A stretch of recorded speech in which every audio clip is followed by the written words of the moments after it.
पिछले कई सौ वर्षों में सनातन धार्मिक शास्त्रों से स्त्रियों को लेकर बहुत से विषय इस प्रकार तोड़ मरोड़ कर या आधे अधूरे प्रस्तुत किए गए हैं कि आज ये समय आ गया कि हमारी बहनें, माताएं और बेटियां पूछती हैं कि क्या मासिक धर्म के दौरान वो इतनी अशुद्ध हो जाती हैं कि भगवान उन्हें देखना भी पसंद नहीं करते। आखिर मंदिर के दरवाजे मेंस्ट्रुएशन के दौरान उनके लिए क्यों बंद हो जाते हैं, और अगर वो मंदिर ना भी जाए तो क्या उन्हें प्रसाद ग्रहण करने का भी अधिकार नहीं दिया जा सकता। प्रसाद तो भगवान का है और भला भगवान किसी का बुरा क्यों चाहेंगे। उनका ये भी सवाल है कि आज आधुनिक युग में तो मासिक धर्म से अशुद्धि न फैले इसके लिए व्यवस्था है, सैनिटरी नैपकिन्स है, तो क्या आज भी स्त्रियों को मंदिर जाने से रोका जाना चाहिए। और क्या गायत्री मंत्र जैसे पवित्र मंत्र जो ब्रह्म और मोक्ष की ओर अग्रसर करते हैं वो एक रजस्वला स्त्री के मुख में पड़कर अपवित्र हो जाएंगे। सनातन धर्म में स्त्रियों का मासिक धर्म या पीरियड्स कभी भी टैबू नहीं रहा है। इनफैक्ट सनातन धर्म में मेंस्ट्रुएशन को पुरुषों के ब्रह्मचर्य जितना सम्मानीय और पवित्र माना गया है। जहाँ पुरुष ब्रह्मचर्य का कठोर पालन करते हुए जीवन को रचने वाले सीड्स को प्रिजर्व करते हैं, वही एक मेंस्ट्रुएटिंग स्त्री, एक रजस्वला महिला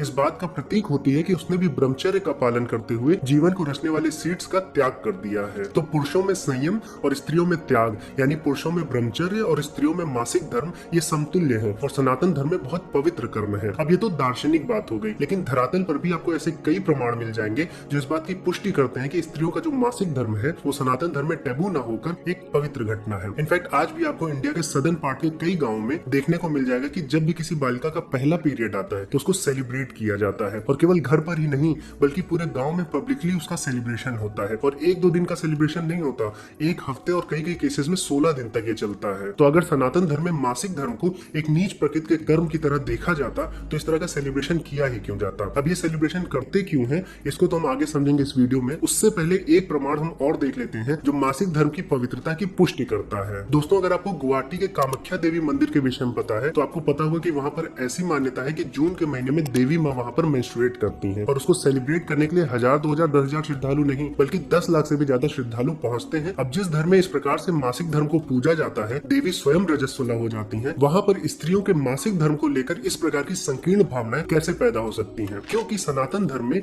सेक्सुअल एनर्जीज को बहुत पवित्र और प्योर माना जाता है, जबकि अगर आप वेस्ट में देखें या दूसरे धर्म पंथों में देखें तो वहाँ पर इन एनर्जीज को एक सिन की तरह देखा जाता है। और इसलिए सनातन धर्म के पूर्वजों की फॉरवर्ड थिंकिंग को झुटलाने के लिए, दबाने के लिए और गलत तरह से प्रेजेंट करने के लिए बार बार प्रयास किए गए हैं। जब बाहरी इन्वेजन्स हुए, मुगल्स आए, पोर्चुगीज आए, डच आए, ब्रिटिशर्स आए, तो बालिकाओं के प्रथम मासिक धर्म को जो धूमधाम से मनाया जाता था, इस प्रथा को बंद करना पड़ा, क्योंकि कोई भी माता पिता ये नहीं चाहता था कि उसकी बेटी मैच्योर हो गई है ये बात आक्रांताओं को पता चले। इसलिए गुलामी के वर्षों में विदेशियों के खौफ से मासिक धर्म को मनाने के आयोजन खत्म कर दिए गए, लेकिन इनको मनाने के पीछे बहुत बड़ी साइकोलॉजी छिपी हुई है। समाज और माता पिता का दायित्व होता था कि जब प्रथम मासिक धर्म आए तो बालिका का जो अनुभव हो वो आनंदमयी हो, जिससे आगे आने वाले मासिक धर्मों में ये जो आनंदमयी अनुभव है, इनकी स्मृतियां बच्ची को पीड़ा से दूर रखें। आज भी अगर आप देखें तो किसी बहन बेटी के साथ अगर उसके शुरुआती पीरियड्स में कुछ गलत अनुभव हो जाते हैं तो उसको आजीवन पीड़ा उठानी पड़ती है, और वो आजीवन पीरियड्स को एक श्राप की तरह देखती हैं। और इसीलिए इस प्रथा को हमारे सनातन धर्म के दूरदर्शी मुनियों ने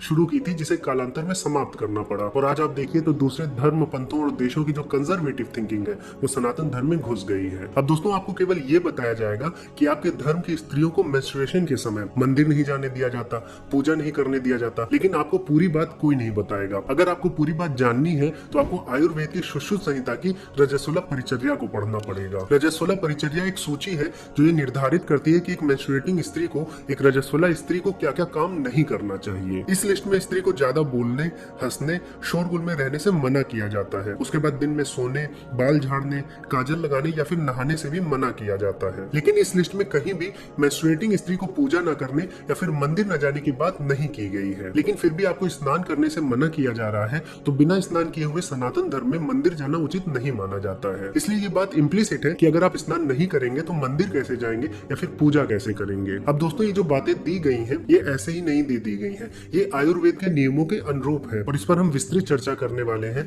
जिससे आपको समझ में आएगा कि ये बातें क्यों प्रेस्क्राइब की गई हैं। और अगर आप देखें तो ये सभी हमारे धर्म की ऐसी वैज्ञानिक रीतियां रही हैं जिनकी वजह से जो भारतीय महिलाओं में पीरियड्स को लेकर बीमारियां हैं वो वेस्ट की महिलाओं से काफी कम रही हैं। तो यही कारण है कि हम जैसे जैसे अपनी भारतीय संस्कृति से दूर जाते जा रहे हैं, वैसे हमारे देश की जो महिलाएं हैं उनमें मासिक धर्म से रिलेटेड जो बीमारियां हैं, जैसे कि पीसीओडी, पॉलीसिस्टिक ओवेरियन डिसीज, और पीसीओएस, पॉलीसिस्टिक ओवेरियन सिंड्रोम, बहुत तेजी से बढ़ता जा रहा है। आज हर 10 भारतीय बालिकाओं में एक बालिका को पीसीओएस की प्रॉब्लम है। जिन स्त्रियों या बालिकाओं में पीसीओडी की प्रॉब्लम होती है उनमें जरूरत से ज्यादा मेल हार्मोन टेस्टोस्टेरोन प्रोड्यूस होने लगता है, जिसकी वजह से उन्हें मेंस्ट्रुएशन में प्रॉब्लम आती है। तो अब आयुर्वेद के माध्यम से समझते हैं कि मासिक धर्म के समय स्त्रियों को बहुत से काम करने से क्यों रोका जाता है। दोस्तों, आयुर्वेद में शरीर के दो भाग होते हैं, एक स्थूल शरीर और दूसरा सूक्ष्म शरीर। अब जो स्थूल शरीर है वो हमारा ये शरीर है जो हमें माता पिता से मिला है, जिसको हम अनाज फल सब्जी आदि खाकर डेवलप करते हैं। और दूसरा शरीर जो माना गया है वो है सूक्ष्म शरीर। सूक्ष्म शरीर क्या है? ये हमारी स्थूल शरीर को गति और सक्रियता देता है। मतलब आयुर्वेद में ये माना गया है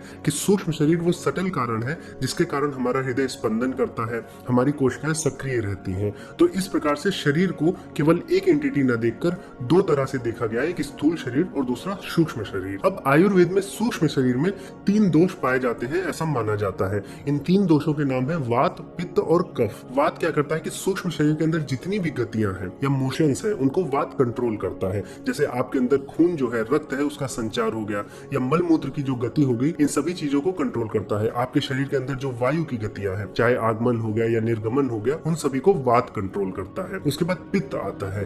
पित्त आपके सूक्ष्म शरीर की ऊष्मा को नियंत्रण करता है। जैसे जहां जहां आपको गर्मी चाहिए डाइजेशन के लिए, तो उसको पित्त कंट्रोल करता है। ऐसे ही आपने जो अनाज खाया है, फल सब्जियां खाई हैं, उनसे एनर्जी प्रोड्यूस करना। तो इस प्रकार की जो क्रियाएं हैं जहां पर तापमान तत्व को नियंत्रित करना होता है, उसको पित्त निर्देशित करता है। और वहीं पर जो कफ है, जो तीसरा दोष है, वो आपके अंदर स्थिरता और पोषण के लिए आवश्यक है। और साथ में ये वात और पित्त इन दोनों को भी बैलेंस करता है। अब वात, पित्त और कफ को दोष क्यों बोला जाता है? क्योंकि अगर इनके बीच का जो बैलेंस है, जो संतुलन है, अगर वो बिगड़ जाए तो आपके शरीर में रोग उत्पन्न होते हैं, इसलिए इनको त्रिदोष बोला जाता है। अब आपको ये चीजें अगर समझ में आ गई हैं, तो रजस्वला परिचर्या में जो भी कार्य एक मेंस्ट्रुएटिंग स्त्री को करने से मना किए गए हैं, उनके पीछे का विज्ञान भी समझ में आ जाएगा। अब जब एक स्त्री मासिक धर्म पर होती है तो उसके शरीर का वात और पित्त ये दोनों प्राकृतिक रूप से बढ़ जाते हैं। क्यों बढ़ जाते हैं? क्योंकि अब शरीर को एक नई एक्टिविटी को हैंडल करना होता है। इसमें वात क्यों बढ़ता है? क्योंकि वात मैंने बताया मोशन के लिए होता है, और जो मेंस्ट्रुअल ब्लड फ्लो है, इसके लिए शरीर के अंदर, स्त्री के शरीर के अंदर वात को बढ़ना पड़ता है। और चूंकि इन क्रियाओं में एनर्जी की भी जरूरत होती है,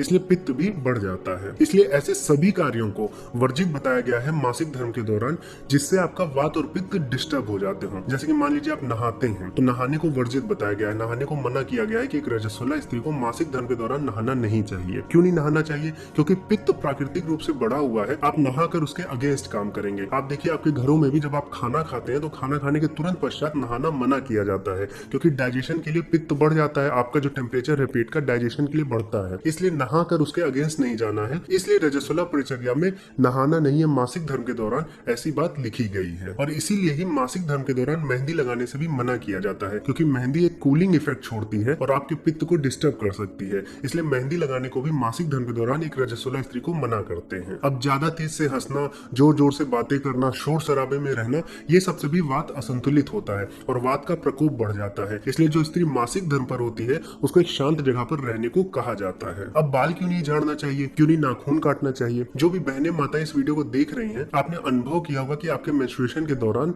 आपके जो बाल होते हैं वो रफ और रूखे हो जाते हैं और झड़ने लगते हैं। इसलिए आपको बाल को झाड़ने से मना किया जाता है। ऐसा होता क्यों है? क्योंकि जो वात है, जो वात दोष है, वो आपके नर्वस सिस्टम और स्केलेटल सिस्टम को भी नियंत्रित करता है। जब वात आप में बढ़ जाता है तो आपकी बोन की जो है नेचुरल डेंसिटी घट जाती है और वो ब्रिटल हो जाती है। इसीलिए आपको नाखून भी काटने से मना किया जाता है। ये वो समय होता है जब ज्यादा एक्टिविटी आपको नहीं करने दी जाती है, क्योंकि आपकी बोन्स ब्रिटल होती हैं और इंजरी का खतरा होता है। इसलिए आपको बाल झाड़ने और नाखून काटने से मना किया जाता है। अब इस लिस्ट में मंदिर न जाना तो नहीं लिखा है, लेकिन इसके पीछे कॉमन सेंस है कि अगर आप नहीं नहाए हैं तो आप किस प्रकार मंदिर जाएंगे या पूजा करेंगे। तो एक कारण तो ये हो सकता है, लेकिन मंदिर न जाने के पीछे एक कारण और है। मंदिरों में भी ऊर्जा का संचार होता है और ये ऊर्जा तंत्र और आगम शास्त्रों में दिए गए चक्र विद्या के अनुसार प्रतिष्ठित की जाती है, जो आपके अंदर के वात और पित्त के संतुलन को बिगाड़ सकती है। अगर आप वैसे भी देखिए तो अगर आप नॉर्मली मंदिर होकर आइए तो आपके अंदर एक स्पंदन महसूस होता है, आपको आपके अंदर एक हायर स्टेट ऑफ कॉन्शियसनेस का अनुभव होता है। इसीलिए ये ऊर्जाएं रजस्वला स्त्री के वात और पित्त को डिस्टर्ब न कर दें, जिसके कारण उनको मासिक धर्म के समय पीड़ा न उठानी पड़े, इसलिए उनको मंदिर जाने से मना किया जाता है। अब बहुत सी बहनों के मन में ये प्रश्न आ रहा होगा कि जब मासिक धर्म के दौरान उन्हें बहुत ढेर सारे कार्य नहीं करने दिए जा रहे, जैसे नहाने नहीं दिया जा जा रहा है, दिन में सोने नहीं दिया जा रहा है, बहुत तेजी से बातें नहीं करने दी जा रही हैं, मंदिर नहीं जाने दिया जा रहा है, तो उन्हें करना क्या चाहिए? तो सनातन धर्म में मासिक धर्म के दौरान एक जगह पर मौन बैठकर साधना करने को सबसे ज्यादा महत्व दिया गया है। और इसके पीछे भी कारण है, क्योंकि अगर आप देखें तो जो स्त्री होती है जिसको मासिक धर्म होता है उसको रजस्वला स्त्री कहते हैं। रजस्वला का अर्थ होता है कि जो रज है, जो रज गुण है, उसका जो हाश हो रहा है, मतलब रज गुण जो है वो स्त्री को छोड़ के जा रहा है मासिक धर्म के समय। और अगर आपने प्रकृति के 3 गुणों सत्य रज तम के बारे में पढ़ा है तो आपने ये पढ़ा होगा कि जो रज है वो एक्टिविटी को डिनोट करता है, मतलब जितनी भी एक्टिविटी होती है, मोशंस होती हैं, उसको डिनोट करता है रज। तो रज आपके शरीर से निकल रहा है, इसलिए आप भारी महसूस करती हैं और अपने अंदर आलस्य और थकान को अनुभव करती हैं। अब ऐसे में आपके शरीर में सत और तम ये 2 गुण बचते हैं और सनातन धर्म का रिकमेंडेशन है कि आप सत गुण की तरफ बढ़ें, क्योंकि रज की अनुपस्थिति में आप बहुत आसानी से सत और तम की तरफ जा सकती हैं। तो सबसे अच्छी साधना जो होती है वो आपके मासिक धर्म के दौरान होती है, क्योंकि उसमें रज आपको लीव कर जाता है, तो आप एक्टिविटी से दूर चली जाती हैं, जो एक साधना के समय में सबसे बड़ा डिस्टर्बेंस होता है। इसलिए आप देखिएगा कि मासिक धर्म के दौरान मौन रहकर साधना करने में आपका मन बहुत आसानी से लग जाएगा। और मेंस्ट्रुएशन स्त्रियों में श्राप न होकर एक वरदान ही है, ये साइंटिफिकली भी प्रूवन है। क्योंकि अगर आप देखें तो जहां पुरुषों को कड़ी मेहनत और साधना करनी पड़ती है शरीर को मेंटेन करने के लिए, वहीं पर मासिक धर्म के दौरान स्त्रियों के जो बॉडी टॉक्सिन्स होते हैं वो आसानी से शरीर से निकल जाते हैं। और यही वजह है कि स्त्रियां जो होती हैं वो पुरुषों से अधिक आयु तक जीती हैं और स्त्रियों में जो हृदय आदि के रोग हैं वो पुरुषों की अपेक्षा कम होते हैं। तो मासिक धर्म धार्मिक और वैज्ञानिक दोनों दृष्टिकोण से स्त्रियों के लिए वरदान ही है। और इसी में अगर हमारी माताएं और बहनें रजस्वला परिचर्या का भी पालन कर ले तो उन्हें पीड़ा आदि से भी मुक्ति मिलेगी, क्योंकि आयुर्वेद में मासिक धर्म के दौरान होने वाली पीड़ा को नॉर्मल नहीं माना गया है। वहां पर यह बताया गया है कि अगर आपके त्रिदोष जो हैं, वात पित्त और कफ, ये तीनों संतुलित होंगे तो आपको पीड़ा बिल्कुल भी नहीं होगी। तो दोस्तों मैं आशा करता हूं कि इस वीडियो को जो भी माताएं बहनें या मेरे भाई देख रहे होंगे